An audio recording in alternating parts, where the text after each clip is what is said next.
তোমরা যারা অনার্স ভর্তি পরীক্ষায় 35 থেকে 50 নম্বরের মধ্যে পেয়েছো তার জন্য আজকের এই ভিডিওটি সম্পূর্ণ দেখলে তোমরা খুব সহজে তোমাদের জাতীয় বিশ্ববিদ্যালয়ে একটি সিট কিন্তু নিশ্চিত করতে পারবে। তাহলে ভিডিওটি একদম স্কিপ না করে সম্পূর্ণ ভিডিওটি দেখো। আশা করি সবাই ভালো আছো। আজকে এই ভিডিওটি শুধুমাত্র যারা 100 থেকে 140 নম্বরের মধ্যে আছো, এই রেঞ্জের মধ্যে যাদের নম্বর আছে তাদের জন্য আজকে সম্পূর্ণ ভিডিওটি। এই ভিডিওতে আমি ক্লিয়ার করেছি যে তোমরা কেমন কলেজ বা কেমন সাবজেক্ট পেতে পারো, সে সম্পর্কে সুন্দর একটি গাইডলাইন আমি এই ভিডিওতে সাজিয়ে দিয়েছি।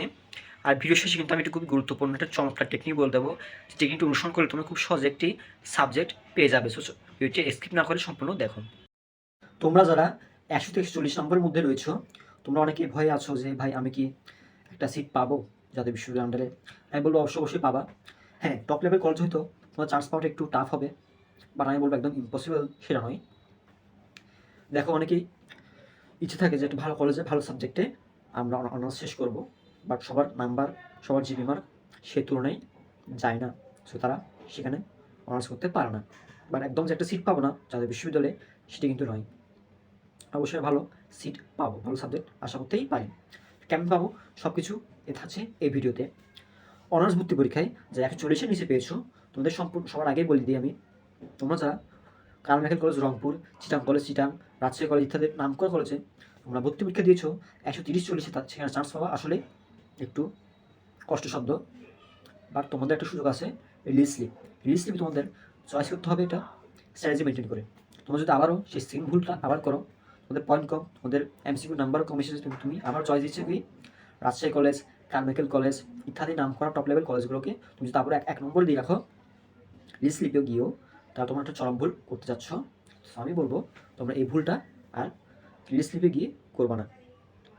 যে সুপার টেকনিকের কথা বলছিলাম আমি প্রথমে ভিডিওর শুরুতে, সেটা এখন বলতে যাচ্ছি আমি। এই টেকনিক তোমার কেউ বলবে না, আমি আশা করি। আমি প্রথমে বলছি সবার, টেকনিকটা খুবই সোজা।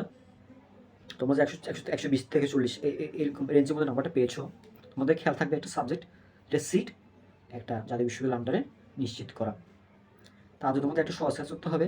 তোমার রিলিজ স্লিপে 1 নম্বর চয়েস যে কলেজটা দেবে সেটি এমনভাবে দেবে যেখানে সেই কলেজটা যেন অনেকে একসাথে চয়েস না দেয়, তেমন একটা কলেজ। যেমন আমি চিটাং কথা বলি, আমি চট্টগ্রামে থাকি, সো আমি বলবো চট্টগ্রামের মধ্যে Chittagong college, govt commerce college ইত্যাদি নামকরা কলেজ যেগুলো আছে সেগুলো কিন্তু সবাই 1 নম্বরে বেশিরভাগ দিয়ে থাকে। Chittagong college, govt commerce college এগুলো সবাই 1 নম্বরে দিয়ে থাকে। বাট তুমি সিটি কলেজকে 1 নম্বর দাও যদি তোমার নাম্বার থাকে 130-এর উপরে, 130 প্লাস থাকে, তুমি অবশ্যই সিটি কলেজকে দাও 1 নম্বরে।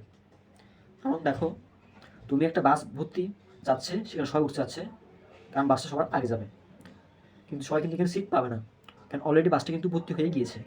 তুমি একটা খালি বাসে উঠো, তা তোমার জন্যই ভালো, তুমি রিল্যাক্সে বাস জার্নি করতে পারবে। ঠিক তেমনই যে কলেজকে সবাই 1 নম্বর দিয়েছে, তুমি যদি ওই কলেজে আবার 1 নম্বরে দাও, তাহলে ইতিমধ্যে তোমার কোনো লাভ কিন্তু হচ্ছে না। তোমার উচিত যে তোমার নাম্বারটা একটু কম আছে সবার থেকে, তোমাকে এমন করে চয়েস দিতে হবে যেখানে সবাই 1 নম্বরে সেটাকে চয়েস দেয়নি, তুমি সেই কলেজটাকে 1 নম্বরে এসে চয়েস দেবা। তোমার কাজটা হচ্ছে সেটা। এবার আসি সাবজেক্ট চুজের বিষয়। কলেজ চুজ নিয়ে তো বললাম, সাবজেক্ট যদি ঠিকমতো চুজ না করি আমরা, তাহলে কিন্তু একটা গোলমাল হবে। সাবজেক্টটা একটু বড় বিষয়। আমি কলেজের থেকে সাবজেক্টকে আমাদের আগিয়ে রাখা উচিত। এই বিষয়ে যাদের নাম্বার কম আছে তারা কিন্তু পলিটিক্যাল সায়েন্স, ইংলিশ, ইকোনমিক্স এগুলোতে একটু চান্স পাওয়া মুশকিল হবে। আর এসব সাবজেক্টে সিট কিন্তু অনেক আগে ফিল আপ হয়ে যায়। মেরিট লিস্টে first merit list, second merit লিস্টে কিন্তু এগুলো সিট ফিল আপ হয়ে যায়। সো লিস্ট রেগুলার বেশি সিট থাকে না, এই 10-15টা সিট এরকম থাকে বেশিরভাগ। ইংলিশে 10-15টা, ইকোনমিক্সে 10-15টা, পলিটিক্যাল সায়েন্স 10-15টা, অ্যাকাউন্টিং 10-15টা, এরকমই কয়েকটা সিট থাকে। তোমরা যেটা করবা, যেখানে যে সাবজেক্টে সিট বেশি তুলনামূলক সেই সাবজেক্ট তোমরা 1 নম্বরে রাখবা। মনে করো বাংলাতে সিট বেশি 50টা, সেটাকে 1 নম্বরে রাখবা। মনে করো ফিলোসফি, সাইকোলজি এসবে সিট তুলনামূলক বেশি অন্য সাবজেক্টের তুলনায়, সেগুলো তোমরা 1 নম্বরে রাখবা, তাহলে তোমরা ইজিলি একটা চান্স পেয়ে যাবা। আমি কী বললাম সে আবার বলি, যে কলেজে অন্যরা চয়েস দেয় নাই, বেশিরভাগে ওই কলেজটাকে 1 নম্বরে রাখে নাই, তুমি সেই কলেজটাকে 1 নম্বরে রাখবা লিস্ট স্লিপে গিয়ে। এবং যে সাবজেক্ট তুলনামূলক সিট বেশি সেই সাবজেক্টটাকে তুমি 1 নম্বরে রাখবা। এই দুটো কাজ যে করবে অবশ্যই একটা সিট পাবে। যারা 140-এর নিচে রয়েছে তাদেরকে বলছি আমি এটা। সো এই কাজ দুটো করলে তোমরা অবশ্যই একটা সিট পেয়ে যাবে জাতীয় বিশ্ববিদ্যালয়ের আন্ডারে। ভিডিওটি ভালো লাগলে অবশ্যই একটা লাইক করবে, সাবস্ক্রাইব করবে। আশা করি এই চ্যানেল থেকে তোমরা অ্যানিউ সকল ভর্তি আপডেট কখন কী করতে হবে তোমাদেরকে সব কিছু আপডেট এই চ্যানেল থেকে তোমরা পেয়ে যাবে। তো তাদের ভিডিও ভালো লাগবে অবশ্যই সাবস্ক্রাইব করে লাইক করে পাশে থাকবে। ধন্যবাদ সবাইকে, সবাই সুস্থ থাকবে, ভালো থাকবে। আর আমার কথাগুলো যেগুলো বললাম এতক্ষণ সেগুলো ভালো করে একটু কাজে লাগাবে। আসলে একটা সাবজেক্ট তোমরা পেয়ে যাবে। যে সাবজেক্ট কলেজ সবাই চয়েস দেয় নাই সেই কলেজে তুমি 1 নম্বর রাখবে, এবং যে সাবজেক্টে সিট বেশি সেই সাবজেক্টটাকে তোমরা 1 নম্বরে রাখবে। এটি হচ্ছে কাজ। তাহলে ভিডিও এখানে শেষ করছি। ধন্যবাদ সবাইকে, সবাই ভালো থাকবে।